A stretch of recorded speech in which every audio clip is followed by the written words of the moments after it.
12월 10일 수요일 유럽 챔피언스리그 분석 시작하겠습니다. 모든 경기 분석은 네이버 카페에서 확인 바랍니다. 이 경기는 표면적으로는 4-2-3-1 대칭 구도처럼 보이지만 실제 내용은 중앙 라인 사이를 누가 더 잘 활용하느냐요의 싸움에 가깝다. 카이라트 알마티는 홈이라는 점을 의식해 초반에는 라인을 너무 내리지 않고 호르지뉴와 그로미코를 통해 천천히 템포를 끌어올리려 할 가능성이 크다. 하지만 더블 볼란치 앞뒤 공간이 벌어지는 순간 타팔로프 한 명으로는 최후방과 중원 사이 넓은 지역을 모두 커버하기 어렵다는 구조적 한계가 있다. 반면 올림피아코스는 모우자키티스가 직접 라인 사이로 파고들며 수비와 미드필드 사이에 생기는 강역을 집요하게 공략할 준비가 되어 있다. 그가 전진 드리블로 일선을 끊어놓으면 마르틴스는 한 박자 빠른 전환, 패스로 측면과 하프 스페이스를 동시에 열어주고 엘카비는 이 타이밍에 맞춰 뒷공간을 침투한다. 이런 구조에서는 카이라트 알마티 수비가 페널티 박스 주변 지역에서 얼마나 집중력을 유지하느냐가 핵심인데 라인 사이 강력 관리에 취약한 모습이 반복되던 패턴을 감안하면 불안 요소가 크다. 특히 페널티 박스 앞 세컨드볼 상황에서 볼만 쳐다보는 장면이 나오면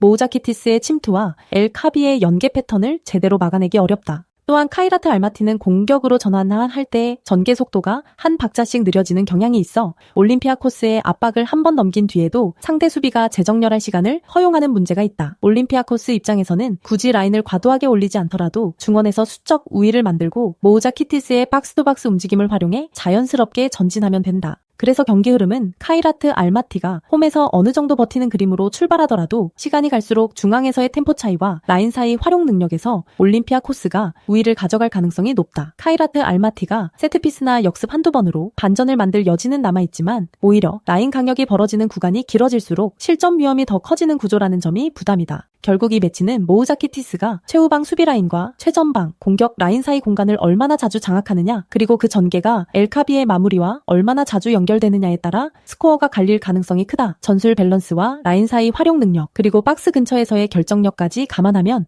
올림피아코스 쪽 기대값이 조금 더 높게 형성되는 구도다. 특히 후반으로 갈수록 카이라트 알마티의 수비 블록이 내려앉고 미드필드와 수비 라인 사이 공간이 넓어지는 순간이 찾아오면 올림피아코스가 그 틈을 놓치지 않고 치고 들어갈 여지가 충분하다. 그래서 이 경기는 단순한 이름값이 아니라 실제 전술적 상성과 박스투박스 움직임의 차이가 결과를 좌우할 가능성이 높은 매치업이다. 이 경기는 이름값만 봐도 전력 차이가 느껴지는 매치업이지만 실제 내용을 뜯어봐도 구조적으로 바이에른 뮌헨 쪽으로 기울어진 그림이다. 바이에른 뮌헨은 홈 경기장에서 하이라인과 전방 압박을 앞세워 초반부터 템포를 올리고 중앙과 측면을 동시에 흔들며 상대 수비 블록을 벌려놓을 가능성이 크다. 올리세가 오른쪽에서 인사이드로 파고들며 하프 스페이스를 점유하면 케인은 한 발 뒤로 빠져 연계에 가담하거나 박스 안에서 마무리를 준비하는 이중 역할을 수행한다. 이 인버티드 패턴이 반복되면 스포르팅 리스본 수비진은 올리세를 따라 안으로 좁힐지 아니면 풀백을 바깥에 남겨둘지 선택이 꼬이고 그 틈을 고레츠카가 후방에서 타이밍 좋게 올라오며 두 번째 옵션을 제공한다. 반면 스포르팅 리스본은 켄다에게 볼을 넣은 뒤 이선이 올라붙는 패턴에 의존하는 경향이 강해 바이에른 뮌헨의 압박 앞에서는 탈압박 과정에서 실수가 나올 여지가 적지 않다. 본살 패스와 트링캉이 전개 과정에서는 위협적일 수 있지만 볼을 잃는 순간 역습 저지 라인이 무너지고 바이에른의 전환 속도와 비교하면 수비 복귀 속도에서 차이가 크게 벌어질 수 있다. 특히 파이널 서드에서 올리세의 대각선 침투와 케인의 연계 플레이를 스포르팅 수비진이 끝까지 따라가며 통제하기에는 1대1 능력과 커버 범위에서 구조적 한계가 드러날 가능성이 높다. 바이에른 뮌헨은 전개가 막힐 때도 세트피스와 중거리 슈팅, 세컨볼 경합에서 추가 기회를 만들어내는 팀이라 단순히 점유율만 앞서는 경기가 아니라 슈팅 볼륨까지 꾸준히 쌓아갈 수 있는 흐름이다. 스포르팅 리스본이 방역하려면 바이에른 하이라인 뒤 공간을 노리는 롱패스와 빠른 전환으로 승부해야 하지만 이 경우에도 켄다의 결정력에 과도하게 의존해야 한다는 부담이 따른다. 그래서 초반에는 스포르팅의 역습 한두 번이 위협적인 장면으로 이어질 수 있어도 시간이 지날수록 바이에른의 전술 완성도와 개별 기량 차이가 점점 더 크게 체감될 가능성이 크다. 특히 경기 후반으로 갈수록 고레츠카의 오버래핑과 이선 침투가 더해지면 스포르팅 더블 볼란치가 어느 쪽을 먼저 막아야 할지 선택이 더 어려워진다. 바이에른 뮌헨이 홈 관중의 에너지를 등에 업고 초반 압박 강도를 끌어올린다면 스포르팅 리스본의 빌드업은 전반 중후반부터 점점 더 깊은 지역으로 말려 들어갈 수 있다. 결국 이 경기는 단순히 이름값이 아니라 인버티드 윙어 활용과 전방 연계, 라인 간 강력 관리에서 바이에른 뮌헨이 한 단계 위의 전술적 완성도를 보여줄 가능성이 높은 매치업이다. 그래서 바이에른 뮌헨이 초반부터 주도권을 틀어진 상태에서 멀티골 차이까지 노려볼 수 있는 비교적 방향이 명확한 경기로 보는 편이 합리적이다.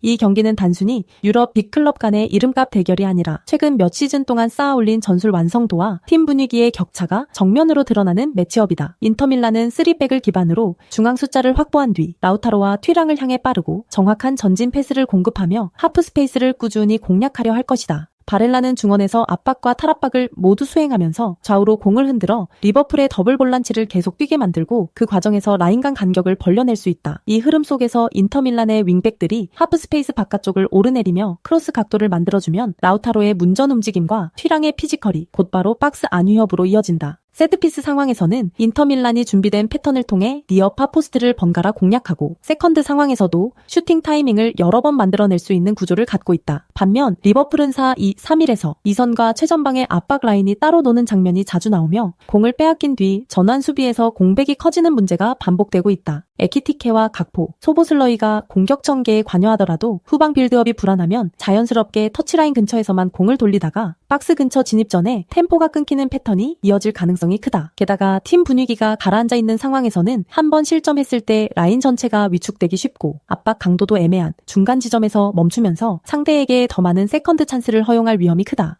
그래서 인터밀란 입장에서는 서두를 필요 없이 조직적인 전방, 압박과 세트피스, 그리고 라우타로의 골 냄새를 활용해 천천히 상대를 코너로 몰아넣는 운영이 가능하다. 시간이 지나갈수록 리버풀의 더블 볼란치와 포백 간 강력이 벌어지면 바렐라와 이선 자원들이 그 틈을 파고들어 박스 근처에서 슈팅과 세컨드 볼에 연속적으로 관여할 수 있다. 리버풀도 개별 선수들의 기량만 놓고 보면 언제든 한 방을 만들 수 있는 위협은 존재하지만 팀 구조와 분위기가 무너져 있는 상황에서는 반전을 이어갈 체력이 부족하다. 특히 코너킥과 프리킥에서의 수비 집중력이 떨어져 있는 지금 흐름이라면 인터밀란의 세트피스 루틴은 이 경기에서 가장 직관적인 득점 루트로 작동할 가능성이 높다. 결국 이 경기는 인터밀란이 꾸준히 쌓아올린 전술 밸런스와 세트피스 조직력 그리고 리버풀의 흔들린 구조와 분위기 사이에서 균형추가 어느 쪽으로 기울지 확인하는 무대다. 지금 흐름만 놓고 보면 인터밀란이 리드를 잡고 경기 전체 템포를 관리하는 시나리오가 훨씬 더 자연스럽게 그려진다. 리버풀이 이름값으로 버티기에는 인터밀란의 세밀한 전술 구조와 안정된 골 결정력이 너무 명확한 우위를 점하고 있는 승부다.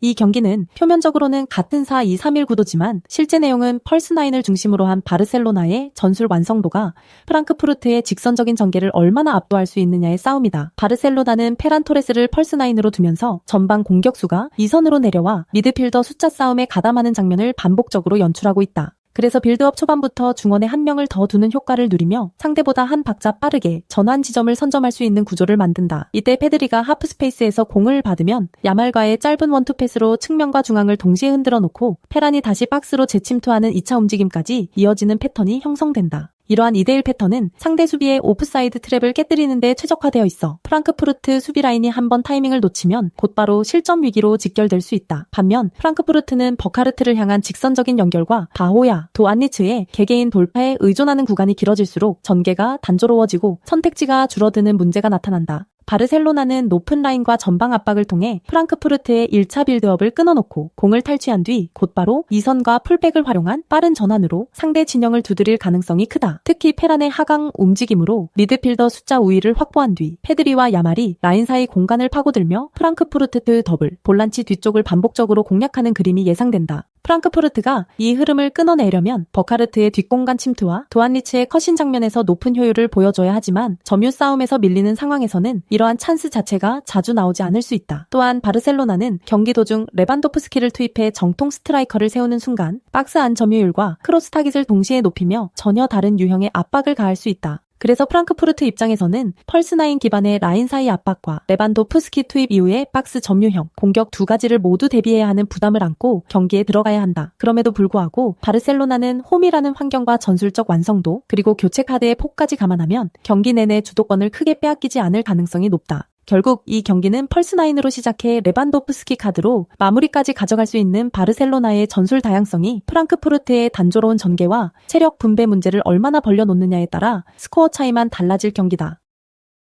이 경기는 단순한 이름값 싸움이 아니라 전방 압박의 강도와 전환, 속도를 누가 더 효과적으로 유지할 수 있느냐에 따라 흐름이 갈리는 매치업이다. 아탈란타는 3-4-3 구조에서 윙백과 이선이 함께 올라서며 상대 빌드업 라인에 강한 압박을 걸어 높은 지역에서 공을 빼앗는 패턴을 반복할 것이다. 자신들이 해볼 만하다고 판단하는 상대를 만나면 전방 압박 강도가 한 단계 더 올라가고 탈취 지점에서 곧바로 상대 페널티 박스 안을 직접 공략하는 과감한 전개가 팀 전체에 자연스럽게 녹아있다. 스카마카가 등져받는 볼을 지켜내면 데 케텔레르와 파살리치가 하프스페이스와 박스 안쪽으로 동시에 침투하면서 컵백과 세컨 찬스를 동시에 노리는 구조가 만들어진다. 이 과정에서 윙백이 측면 깊은 위치까지 올라가 크로스와 낮은 크로스를 반복적으로 시도하면 첼시 수비는 박스 안에서의 메이킹 전환과 세컨볼 대처에 계속 부담을 느낄 수밖에 없다. 반면 첼시는 4-2-3-1 기반 빌드업으로 후방에서부터 차분히 풀어나가려 하겠지만 아탈란타의 전방 압박이 강하게 들어오는 구간에서는 첫 터치 실수와 패스 미스가 나올 가능성이 크다. 주앙 페드로와 페드루 네투가 역습 상황에서 공간을 활용해 위협적인 장면을 만들 수 있다는 변수가 있지만 중원에서 엔소가 전환 패스를 시도하는 순간에 압박을 제대로 받으면 공격 리듬이 끊기는 장면도 충분히 그려진다. 교체 카드 싸움에서도 아탈란타는 후반에 투입되는 공격 윙백 자원들이 압박 강도와 활동량을 유지해주기 때문에 체력 싸움이 본격화되는 시간대에도 전방에서 상대를 괴롭힐 수 있는 여력이 더 크다. 첼시는 후반으로 갈수록 빌드업 실수 한 번이 곧바로 실점으로 이어질 수 있어 점점 더 롱볼이나 안전한 선택 위주로 갈 가능성이 높고 이는 곧 아탈란타의 두 번째, 세 번째 공격 기회를 계속 허용하는 흐름과 연결된다. 결국 이 경기는 높은 지역에서 볼을 더 자주, 더 질 좋게 훔치는 팀이 주도권을 가져가는 구도이고 전방 압박과 교체 카드 깊이를 모두 감안하면 아탈란타 쪽으로 저울추가 기울어지는 그림이 자연스럽다. 이 경기는 전력 차이뿐 아니라 라인 강역 관리와 하프스페이스 활용 능력에서 토트넘이 얼마나 우위를 점하느냐가 승부의 핵심이 될 가능성이 크다. 토트넘은 팔리냐가 중원에서 1차 차단을 책임지고 수비 라인 앞에서 쉴 새 없이 움직이며 상대의 전진 패스를 끊어내는 순간부터 경기의 리듬을 자신들에게 맞춰갈 수 있다. 볼을 탈취한 직후에는 사비 시몬스를 중심으로 이선이 빠르게 전진하며 히샬리송이 중앙에서 수비수들을 끌고 내려오면 자연스럽게 라인 사이에 빈 공간이 만들어진다. 슬라비아 프라하는 3백 아래에서 박스 안을 지키는 데 집중하는 경향이 강한데 이 과정에서 미드필더 라인이 제때 내려오지 못하면 수비와 미드필더 사이 공간이 순간적으로 크게 벌어지는 장면이 자주 나온다. 바로 이 벌어진 공간을 향해 사비 시몬스가 타이밍 좋게 침투해 들어가며 슈팅과 결정적인 어시스트를 동시에 가져갈 수 있는 상황이 여러 차례 연출될 수 있다. 히샬리송이 등지는 움직임으로 수비 라인을 골대 쪽으로 깊게 끌고 가면 사비 시몬스는 하프 스페이스에 자리 잡아 세컨볼을 회수하거나 페널티 박스 앞에서 강력한 중거리 슛을 시도하는 선택지를 가져간다. 측면에서는 풀백들이 높게 올라가 폭을 넓혀주고 윙에서의 오버래핑과 컷백 패턴까지 결합되면 슬라비아 프라하의 수비 라인은 점점 더 골대 안쪽으로 빨려 들어가는 흐름을 보일 가능성이 크다. 슬라비아 프라하는 프레코프를 향한 전진 패스와 세컨볼 경합으로 역습의 실마리를 찾으려 하겠지만 팔리냐의 넓은 커버 범위와 수비 라인의 압박이 유지된다면 2번, 3번 연속해서 같은 루트를 쓰기에는 부담이 크다. 또한 미드필더 3선이 내려오는 타이밍이 늦어지면 자페이리스가 혼자 넓은 공간을 커버해야 하는 상황이 자주 발생하며 이때 토트넘의 이선 자원들은 자연스럽게 수적 우위를 만든 채 전진할 수 있다. 토트넘이 전반부터 높은 점유율을 바탕으로 상대 진영에서 경기를 풀어간다면 슬라비아 프라하는 라인을 깊게 내리면서 수비 미드 사이 간격이 더 넓어지는 구조적 한계를 드러낼 공산이 크다. 이런 구도에서는 사비 시몬스가 다시 한번 라인 사이에서 공을 받아 방향을 전환하고 히샬리송 측면 자원들에게 찔러주는 패턴이 반복되며 슈팅 볼륨이 꾸준히 쌓일 가능성이 높다. 슬라비아 프라하는 세트피스와 롱볼 그리고 몇 차례 역습 상황에서 한두 번 정도는 위험한 장면을 만들 수 있겠지만 전체적인 경기 흐름을 바꿀 만큼의 지속적인 공격 루트를 유지하기는 쉽지 않아 보인다. 반대로 토트넘은 전력 차이를 바탕으로 경기 초반부터 주도권을 잡고 라인 강역을 꾸준히 관리하면서 상대의 전개를 끊어내는 방식으로 안정적인 운영을 이어갈 수 있다. 후반으로 갈수록 팔리냐의 압박과 커버링, 사비 시몬스의 침투 타이밍, 히샬리송의 박스 내 움직임이 더 익숙하게 맞아떨어지면 점수차가 서서히 벌어지는 그림도 충분히 예상할 수 있다. 결국 수비와 미드필더 사이 공간을 얼마나 잘 활용하느냐 그리고 그 공간을 얼마나 잘 막아내느냐의 싸움에서 토트넘이 전술적 개인 기량 모두 앞선다고 보는 것이 자연스러운 흐름이다.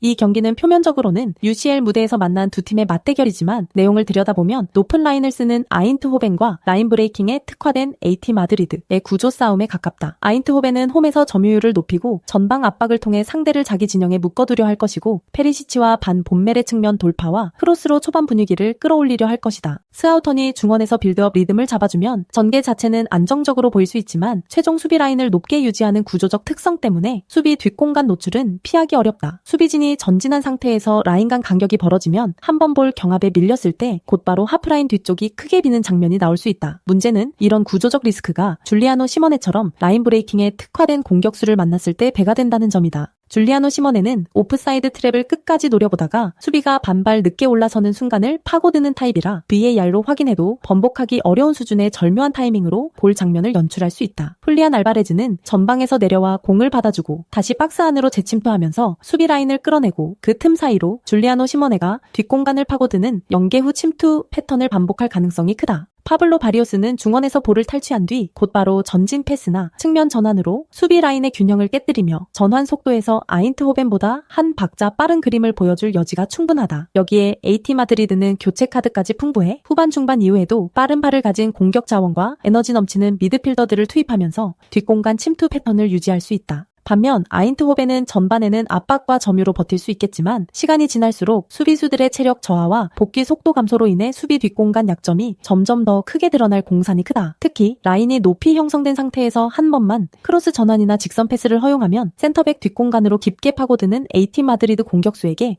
1대1 찬스를 내줄 위험이 크다. 교체 전력에서도 AT 마드리드가 비교적 우위를 점하고 있다는 점을 감안하면 후반 교체 이후 경기 흐름은 오히려 원정팀 쪽으로 더 강하게 기울 수 있다. 결국 이 경기는 아인트호벤의 공격적인 라인 설정이 양날의 검으로 작용할 가능성이 높고 그 틈을 파고드는 AT 마드리드의 라인 브레이킹과 전환 속도가 승부의 핵심 변수로 떠오를 것이다. 전술 구조와 스쿼드 밸런스를 종합적으로 고려하면 경기 전체 흐름을 주도하고 결정적인 한 방을 가져갈 가능성은 AT 마드리드 쪽에 더 무게가 실린다.